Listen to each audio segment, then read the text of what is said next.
বিশ্বাস করো পেঁপে খেতে আমার একদমই ভালো লাগে না, তবে বাকি সকলে তো খাবে, তাই পেঁপেটা আজ একটু অন্যরকম করেই রান্না করলাম। চলো রেসিপিটা শেয়ার করে নিই।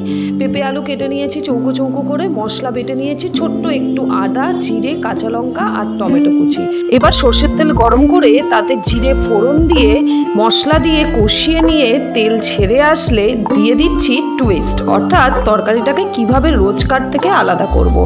এক মুঠো মতো গোবিন্দভোগ চাল ভালো করে ভাজা ভাজা হলে এবার দিয়ে দেব পেঁপে আলুর টুকরোগুলো। ভালো করে একটু হালকা ভেজে ভেজে নিয়ে এবার দিয়ে দেব পরিমাণ মতো জল, হাফ কাপ মতো জল দিয়ে তারপরে সেদ্ধর জন্য ঢেকে দেব। এই যে যখন টকবগিয়ে ফুটে উঠবে নামানোর সময় দিয়ে দেব ঘি আর ধনেপাতা। রেডি আমাদের অন্যরকম আলু পেঁপের তরকারি। এভাবে একবার তৈরি করে দেখো, লুচি, রুটি বা ভাতের সাথে জমে যায় কিন্তু। সাবস্ক্রাইব।